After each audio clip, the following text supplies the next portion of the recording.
Washington Yepes comparten un diálogo con el invitado. En Punto Noticias hablamos de...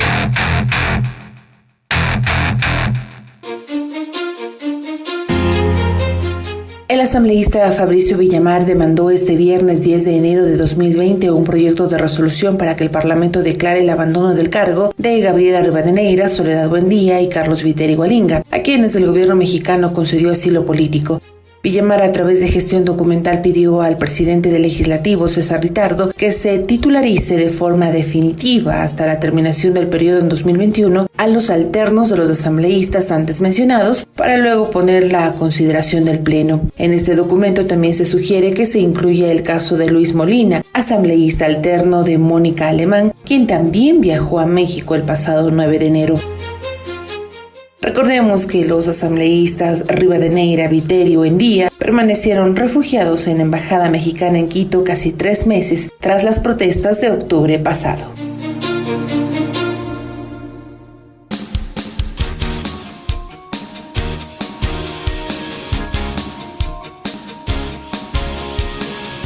Las 8, un minuto. Estábamos esperando acá en estudios al asambleísta Fabricio Villamar, pero nos ha explicado que por circunstancias de trabajo, pues no ha podido acudir a los estudios de Pichincha Universal, y vamos a tener el siguiente diálogo vía telefónica. Le saludamos cordialmente a Fabricio Villamar, quien justamente está proponiendo un proyecto de resolución para declarar el abandono del cargo de los asambleístas del Movimiento Revolución Ciudadana que han salido de la Embajada Mexicana para asilarse en ese país, justamente en México. ¿Cómo está, asambleísta Villamar? Muy buenos días.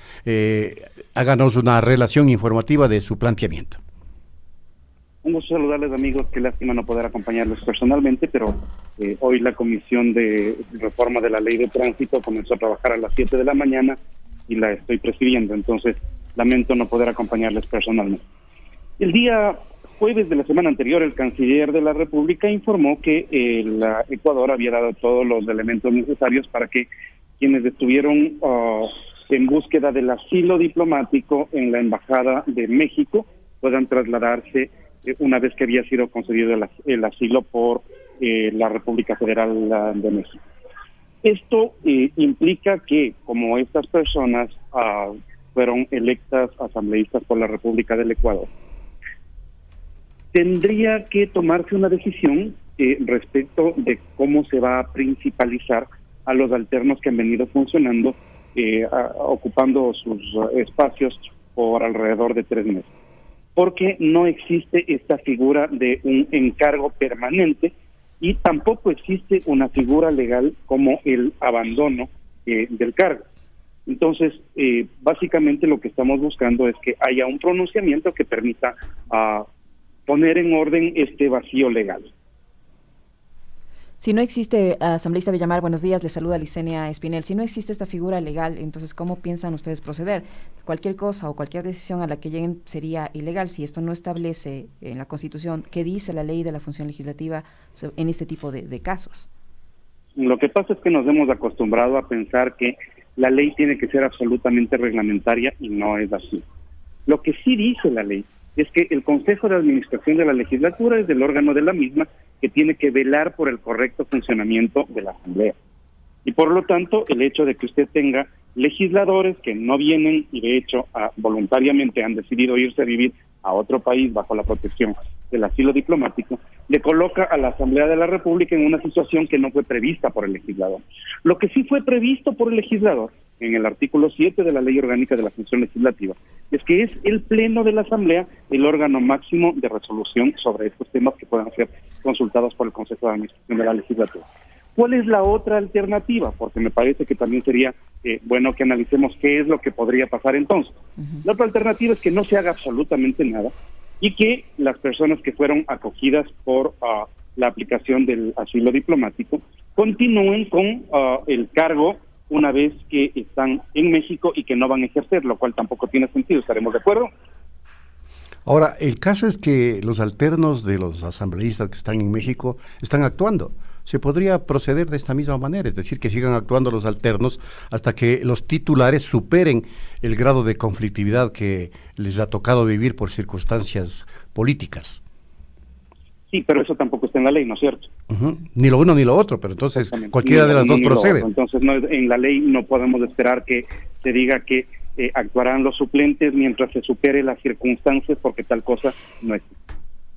Asambleísta Villamar. Entonces, lo que se tiene hasta el momento es que, de acuerdo a la norma, lo que está pasando es que quienes son asambleístas titulares están en disfrute de un sueldo, de una proporción del sueldo, a pesar de que voluntariamente no van a venir a la República.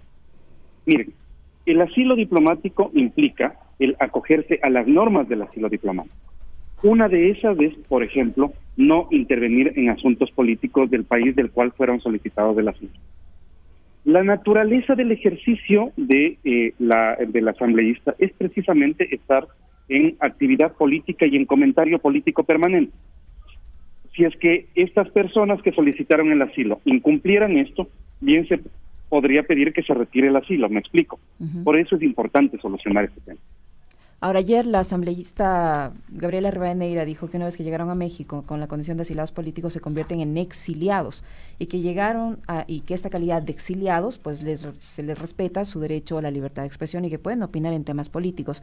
Además aseguró que ella no está ahí porque quiere conocer México y pasar de vacaciones, sino porque se vio forzada por la situación política acá. Hay que recordar que ayer la misma ministra de Gobierno, María Paula Romo, en un medio de comunicación dijo que se les investiga por su presunta participación en un intento de golpe de Estado. Esto de una u otra forma ratificaría que ellos no están ahí voluntariamente, sino que se vieron forzados a refugiarse, a pedir este asilo político en México.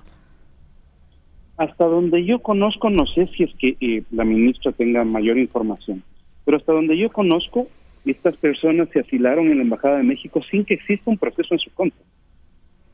Entonces, siempre fue incomprensible cómo es posible que se apele a la figura del asilo político, porque eso es la tradición latinoamericana respecto del asilo, implica se otorga cuando existe persecución política.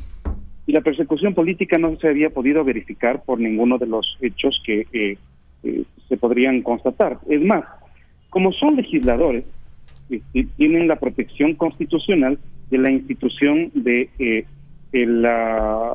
la protección que se tiene por los votos y los comentarios que se hacen en el ejercicio de las funciones, lo que se conoce como la inmunidad parlamentaria, ¿no es cierto?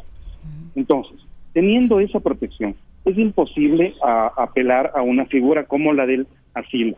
En cambio, si es que se hubieran cometido delitos comunes, estos no están amparados por la inmunidad parlamentaria.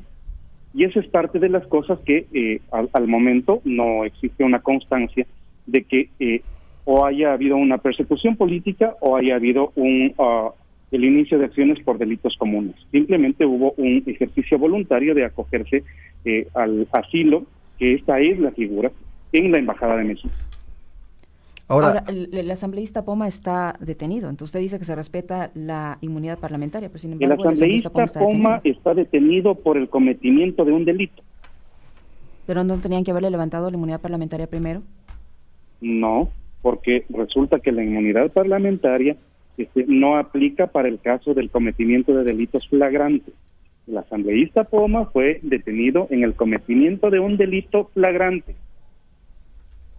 Ahora, le pido un comentario suyo a algunas aseveraciones que aparecen, más que todo en redes sociales, en el sentido de que usted tiene un empeño extraño en perseguir a todo lo que huela a Revolución Ciudadana. Realmente lo que tengo es un empeño permanente de combatir casos de corrupción, pero eso es otra historia, ¿no? Si es que justamente coinciden que esos casos de corrupción están permanentemente con gente de la Revolución Ciudadana, vea qué casualidad. Pero los asambleístas que se fueron a México, que se sepa, no están vinculados a ningún caso de corrupción. No, pero en cambio tampoco pueden seguir en uso de su sueldo cuando no van a prestar servicios. Gabriela Rivadeneira dijo que ella ya le entregaron el aviso de salida del IES, por lo tanto ella asegura que ya no percibe ningún tipo de remuneración por ejercer sus funciones como asambleísta. Bueno, resulta que acá, en cambio, su ex coidearia Jimena Peña explicó que iban a percibir una proporción de la remuneración. Ese es el tipo de cosas que hay que adecuar, pero esto no se acaba en el tema de la remuneración. Esto pasa por el tema de la representación. Hay que solucionar los temas de representación que quedan insolutos porque existe un vacío legal. Estamos conversando con el legislador Fabricio Villamar, ya son las 8 de la mañana con 10 minutos, y también estamos preguntándoles, amigos oyentes, a quienes nos siguen a través de nuestras redes sociales, ¿está de acuerdo con la propuesta de declarar en abandono el cargo de los asambleístas de la Revolución Ciudadana asilados en México? Ustedes pueden pronunciarse a través de redes sociales. Legislador Villamar, yo le quiero hacer una consulta ya en otro tema, es el relacionado con la comparecencia del ministro de Defensa, Osvaldo Jarrín, de la ministra de Gobierno, María Paula Romo, del canciller José Valencia y del ex embajador de Ecuador en Washington, en Estados Unidos, Francisco Carrión, esto tras la salida del diplomático por su desacuerdo con los vuelos aeromarítimos en un convenio con los Estados Unidos. A ver, en la Comisión de Relaciones Internacionales lo que se decidió es convocar para este día jueves al canciller y al ministro de Defensa para poder tener claro cuál ha sido el marco según el cual han venido operando los sobrevuelos de aviones radares para la identificación de casos probables de narcotráfico. Esto es lo que se tiene. ¿Qué es lo que sucedió con el embajador Carrión, que a propósito es uno de los mejores funcionarios del servicio exterior que tiene la República? Existe una diferencia de criterios entre sí. Los acuerdos para los sobrevuelos tienen que estar fundamentados en normas generales o si es que se necesita una norma específica bilateral. Este es el tema. Por eso, adicionalmente, se ha pedido los documentos a los que hacía referencia el embajador Carrión, que serían sus requerimientos de que se suscriba un acuerdo bilateral. ¿Cuál es el estatus actual de estos requisitos? Eso es lo que se conocerá el próximo día jueves aquí en la Comisión de Relaciones Internacionales. Lo que sí he solicitado yo es que evitemos convertir a la Comisión de Relaciones Internacionales en una comisaría en donde se ventilen las diferencias de si es que yo presenté primero mi renuncia o presenté porque ustedes me exigieron, porque es en los temas diplomáticos la forma en mucho es también el fondo. Entonces me parece que hay que evitar meterle a la comisión en estas actividades. Otro tema, asambleísta Villamar, ¿qué opina usted sobre el acerto que hace la presidenta del CNE de que quiere tomarse el Consejo Nacional Electoral? Recuerde que usted militaba en ese partido o al menos tenía una alianza. ¿Qué opina sobre aquello?